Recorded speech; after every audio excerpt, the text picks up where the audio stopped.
Untuk karyawan yang baru masuk ya silakanlah nego di perjanjian kerjanya. Udah formulanya jadi 0,5. PP 35 Omnibus Law itu kan ya mencoba employer friendly. Tapi komponen itu apakah masih bisa dipertahankan?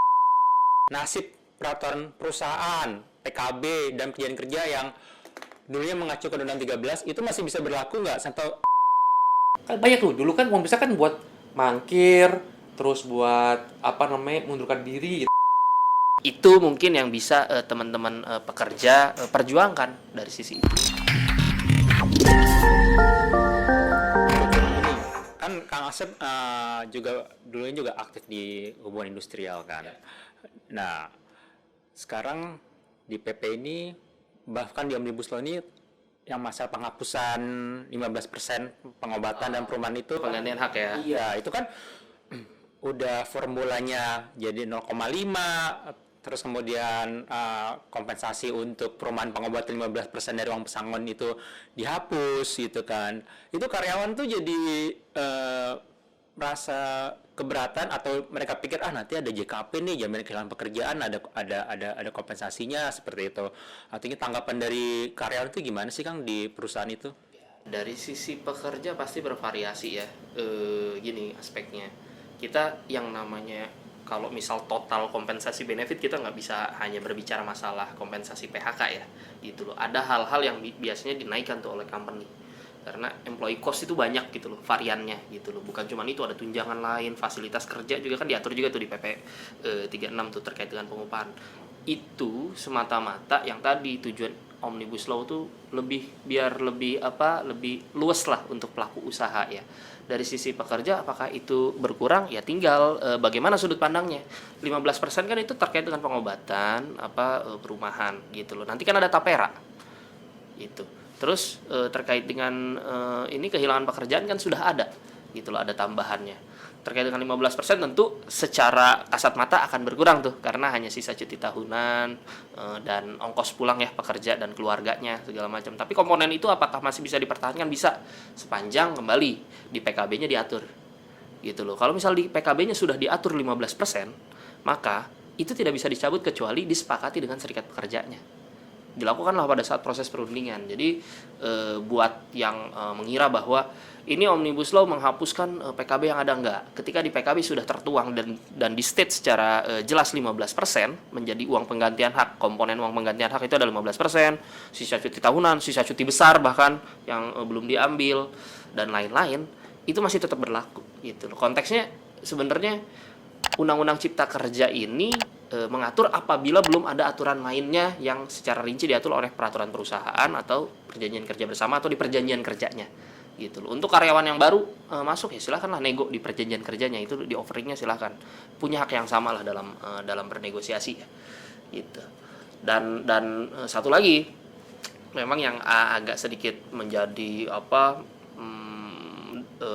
kontrak ya dari sisi karyawan adalah dari sudut pandang offset dana pensiun. Biasanya dulu kan dana pensiun itu hanya untuk pensiun aja gitu loh pengurangnya iuran pengusaha. Nah sekarang itu bisa menjadi offset pengurang seluruh jenis kompensasi PHK kecuali yang ditahan setahu saya gitu loh. Jadi kalau misal sakit berkepanjangan itu bisa jadi offset, resign itu bisa menjadi offset itu gitu loh. Jadi ya karena apa logiknya ya itu kan emang perusahaan mau injek itu untuk kebutuhan aktuaria ya, memudahkan secara cost juga gitu loh, jadi nggak kaget gitu. Itu mungkin yang akan jadi persoalan besar untuk dari sisi karyawan tuh gitu loh. Tapi ingat satu lagi, apakah dengan berlakunya Undang-Undang Cipta Kerja otomatis pengusaha bisa mengoffsetkan dana pensiunnya atas kompensasi itu? Nggak serta-merta, karena itu harus dituangkan dan diatur di perjanjian kerja atau peraturan perusahaan atau perjanjian kerja bersama gitu loh. Jadi itu kan hal yang baru. Artinya kalau kondisi sekarang rasanya itu belum berlaku tuh kalau misal belum diatur gitu loh. Itu mungkin yang bisa teman-teman pekerja perjuangkan dari sisi itu.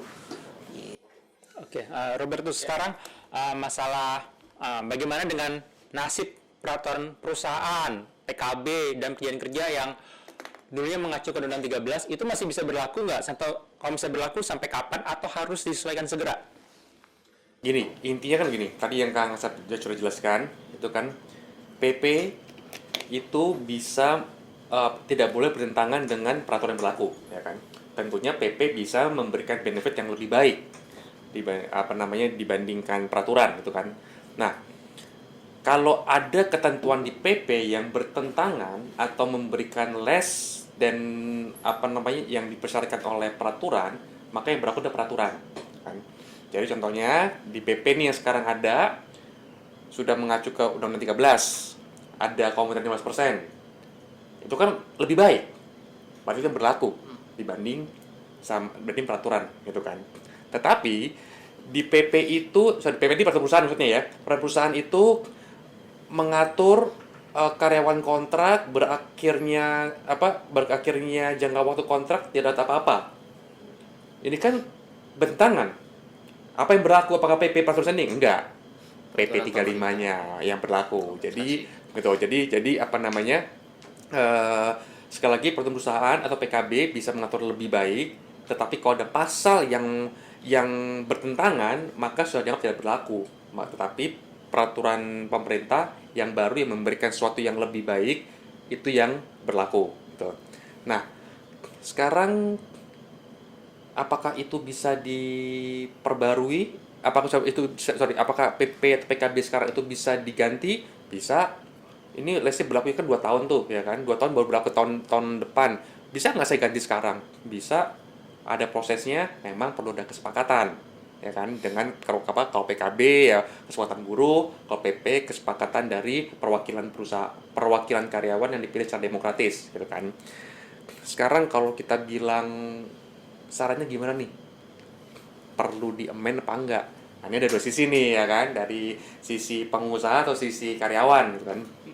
Nah, karena kan gini, objektifnya PP 35 Omnibus Law itu kan ya mencoba employer friendly, mencoba melindungi kepentingan pengusaha, gitu kan, supaya bisa tetap terus continue bisnisnya lah, gitu kan, sama juga mengattract investor baru. Nah, tentunya kalau kita bicara dari pengusaha ya sesegera mungkin, ya kan, karena pastinya dengan adanya PP 35 ini segala macam, dengan adanya pengurangan dari segi pembayaran pesangon dan segala macam, ya kalau ini tidak di-adjust, tidak disesuaikan, ya kan, maka end up-nya kalau ada PHK dan segala macam, ya pengusaha masih revert to ketentuan yang lama, itu saya 2 kali PMTK dan segala macam, ya kan, itu. Jadi kalau dari pengusaha pastinya ya kita sesuaikan secepatnya, gitu kan. Toh juga banyak juga nih komen-komen baru situ, uang pisah kan banyak tuh. Dulu kan uang pisah kan buat mangkir, terus buat mundurkan diri, gitu kan ya. Nah sekarang kan penjara uang pisah, urgent reason atau mendesak uang pisah, itu hal something yang perlu dimasukkan juga tuh, berapa jumlahnya di perusahaan, ya kan. Sama juga tadi kita nggak membahas mengenai upah lembur, ya kan. Upah lembur kan memang sekarang, ya dulu kan isu upah lembur adalah ada pengecualian nih, semua berhak upah lembur kecuali mereka yang sebagai thinker, planner, segala macam kan, yang pemikir segala macam lah, itu yang dikecualikan. Dulu kan isunya kan siapa sih yang dikecualikan, ya kan? Apakah ini manajer, apa ini supervisor atau direktur, atau siapa nih, gitu kan? Nah memang dari dulu best practice-nya siapa yang dikecualikan atau siapa yang dapat itu perlu dicantumkan di dalam peraturan perusahaan atau PKB atau tenaga kerja. Itu kan itu best practice. Nah sekarang diwajibkan siapa aja nih yang dapat sampai nggak dapat dimasukkan di dalam PP, PKB atau tenaga kerja. Kalau itu silent, nggak diatur, maka semua dianggap dapat overtime, ya. Jadi dan ada banyak hal juga setahu saya, ada denda juga segala macam lah yang harus diatur secara jelas di dalam PP segala macam. Jadi secara saya pribadi memang ini harus segera sih merevisit PP maupun PKB masih lebih susah lah ya, karena kita dealing sama union. Tapi memang idealnya kita harus revisit, harus adjust semua employment documents, proses terkait perjanjian kerja, peraturan perusahaan, PKB, untuk at least disesuaikan dengan yang sekarang ini. Nah, mungkin juga ada faktor apa ya? Saya nggak tahu nih apa namanya, give and take lah ya. Saya nggak tahu nih apa namanya. Tapi ini tergantung negosiasi lah. Bagaimana juga apa namanya, pengusaha mungkin bisa mengconsider mungkin di PP-nya tidak letterlek ngikutin PP baru, tapi ada additional compensation yang nggak ini sih, yang nggak mandatory, tapi itu hanya mungkin dilakukan as part of the negotiations. Mungkin sekarang kalau PP sudah berlaku terus mau diganti sekarang langsung, mungkin karyawan bilang gampang, gua nggak mau, ya kan. Kalau nggak mau kan lanjut terus kan, berarti kan sampai berakhir kan basically gitu kan. Kalau seandainya nanti juga pembaruan perpanjangan segala macam, dispute over rights kan, over kepentingan, over interest gitu kan. Nah, mungkin juga di sini pihak pengusaha juga perlu mempertimbangkan nih adanya suatu insentif tertentu lah. Mungkin contohnya aja, oke deh, kita ngikutin formula yang baru tapi yang 15% tetap berlaku contohnya, atau 10% sekarang. Jadi ini part of the negotiation supaya nanti ada kesepakatan. Jadi ada pihak pengusaha, karyawan sepakat untuk merubah, mengadjust PP atau PKB sekarang yang ada gitu. Paling itu sih ya kalau menurut saya. Jadi ada kemungkinan perwakilan karyawan atau serikat pekerja bisa menolak untuk diajak negosiasi untuk merubah dokumen ketenagakerjaan itu ya? Mungkin banget sih, mungkin banget. Gitu. Jadi harus ikutin hal-hal yang udah diatur di peraturan perusahaan itu. Iya betul. Kecuali kalau PP-nya itu general bahwa Sesuai berbentuk PHK akan dilaksanakan sesuai dengan peraturan pelaksana, ya itu sih aman ya. Kayak gitu. Jadi bisa temperatur cek tuh biasanya kalau yang kayak gitu.